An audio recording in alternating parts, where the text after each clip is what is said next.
अस्सलामुअलैकुम। आप देख रहे हैं ज़िशान खालिद कॉन्सेप्ट्स। आज आपको मैं अपनी इस वीडियो में खुशामदीद कहता हूँ। आज हम पास्ट इंडेफिनिट टेंस के बारे में देखेंगे। पास्ट इंडेफिनिट की टेंस क्या होते हैं, पास्ट इंडेफिनिट टेंस की पहचान क्या है, पास्ट इंडेफिनिट को कैसे हल किया जाता है। पास्ट इंडेफिनिट के मतलब अगर कोई भी सवाल हमें एमसीक्यूज के तौर पे हमारे उर्दू तर्जमे को पास्ट इंडेफिनिट के इंग्लिश तर्जमे में कन्वर्ट करने के लिए जो रूल्स इस्तेमाल होते हैं हम उनके बारे में देखेंगे।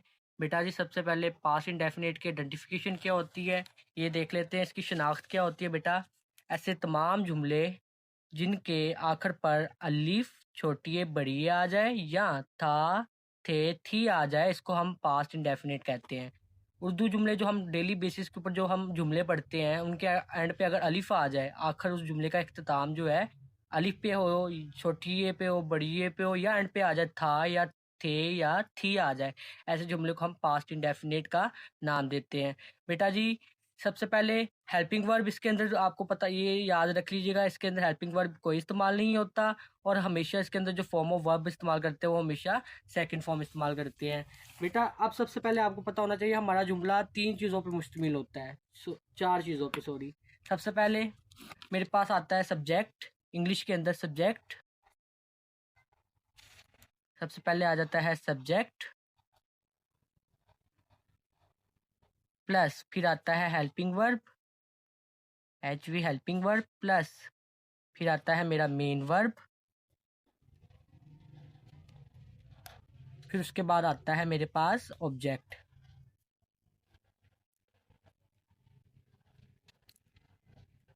बेटा ये चार चीज़ें, सबसे पहले हमारी इंग्लिश के अंदर जब भी कोई टेंस लिखा जाता है उसके अंदर सब्जेक्ट होता है, फिर उसके बाद आता है हेल्पिंग वर्ब, उसके बाद मेन वर्ब, उसके बाद ऑब्जेक्ट। पास्ट इंडेफिनिट के अंदर सबसे पहली शनाख्त हमारे पास जो हेल्पिंग वर्ब है उसके अंदर ये जो जगह है ये कोई खाली होगी, इसके अंदर हेल्पिंग वर्ब इस्तेमाल नहीं होगा, सिर्फ सब्जेक्ट होगा, मेन वर्ब होगा और क्या होगा, ऑब्जेक्ट होगा।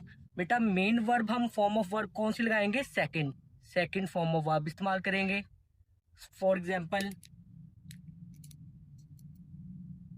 we we reached we reached at home, we reached at home, हम घर पहुंच गए। we reached at home, हम घर पर पहुंच गए। बेटा देखें यहाँ पे we मेरे पास आ गया सब्जेक्ट, मेरे पास ये आ गया मेन वर्ब और ये मेरे पास आ गया ऑब्जेक्ट। इसके अंदर हेल्पिंग वर्ब खाली है, लेकिन पास्ट इंडेफिनिट के लिए शर्त क्या है, मेरा मेन वर्ब कौन सा होना चाहिए, सेकंड मेन वर्ब। तो बेटा वर्ब रीच, वर्ब की फर्स्ट फॉर्म होती है रीच, वर्ब की फर्स्ट फॉर्म होती है रीच, सेकंड होती है रीच्ड और थर्ड फॉर्म भी क्या होती है, reached. First form, second form, third form. वही रीड बेटा, यहाँ पे जो वर्ब की फॉर्म है वो है सेकंड फॉर्म।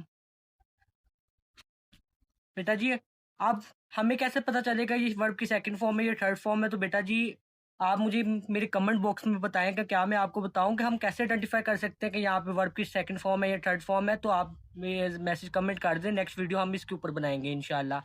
ये मेरे पास है ऑब्जेक्ट। बेटा देखिए वी सब्जेक्ट आ गया, डी वर्ब की सेकंड फॉर्म आ गई और एट होम ऑब्जेक्ट आ गया। अब पास्ट इंडेफिनिट के अंदर मैंने कंडीशन क्या बताई थी, है कंडीशन मेरे पास ये है कि अगर अलिफ छोटी है बड़ी आ जाए या था थे थी आ जाए और उसके साथ हेल्पिंग वर्ब इस्तेमाल ना हो और वर्ब की हम कौन सी फॉर्म लगाएं, सेकंड फॉर्म लगाएं, और हम इसके अंदर सब्जेक्ट के बाद हेल्पिंग वर्ब नहीं है, तो ये शर्त पूरी हो गई। वर्ब की कौन सी फॉर्म इस्तेमाल की, सेकंड, और ऑब्जेक्ट आ गया। अब इसकी उर्दू करके देखते हैं। हम घर पहुंच हम घर पहुंच गए। देखिए बेटा जी इसके आखिर पे देखिए बेटा जी क्या आ गया, गए, ये आ गया बड़िए। तो हमने कहा क्या कहा था कि ऐसे तमाम जुमले जिनके आखिर पे अलीफ छोटी है या बड़ी आ जाए वो कौन सा टेंस होता है, पास्ट इंडेफिनिट टेंस होता है। इसी तरह एक और जुमला लेते हैं, हम स्कूल जाते थे, हम स्कूल जाते थे। बेटा जी देखिए, उर्दू जुमले में हमने शनाख्ती के एंड पे क्या आ गया, थे। तो मेरे पास आइडेंटिफिकेशन में क्या है, था, थे, थी आता है। वो कौन सा टेंस होता है, पास्ट इंडेफिनिट का। अब इंग्लिश कैसे करेंगे, सबसे पहले मेरे पास आएगा, सबसे पहले देखिए यहाँ पे क्या आएगा, सब्जेक्ट। सब्जेक्ट हमारे पास वही है, ये आ गया वही, ये मेरे पास आएगा वही। अब जाने की इंग्लिश क्या होती है, गो। हमने कहा कि हम पास्ट इंडेफिनिट में वर्ब की कौन सी फॉर्म इस्तेमाल करते हैं, सेकंड फॉर्म। तो गो की सेकंड फॉर्म क्या है, went. Go went, second form है वेंट। और थर्ड फॉर्म क्या है, गॉन। Go went gone. हम कौन सी फॉर्म लगाएंगे, वर्ब की सेकंड फॉर्म। तो यहाँ पे आ गया वेंट, वी वेंट टू, फिर आ गया object, we went to school. तो ये मेरे पास पास्ट इंडेफिनिट क्लियर हो गया। उम्मीद करता हूँ आपको इस लेक्चर की समझ आ चुकी होगी। मज़ीद वीडियो के लिए मेरे चैनल को सब्सक्राइब कीजिएगा, बेल आइकॉन के बटन को दबाना मत भूलिएगा। सब्सक्राइब कीजिएगा, शेयर कीजिएगा। अल्लाह हाफिज़।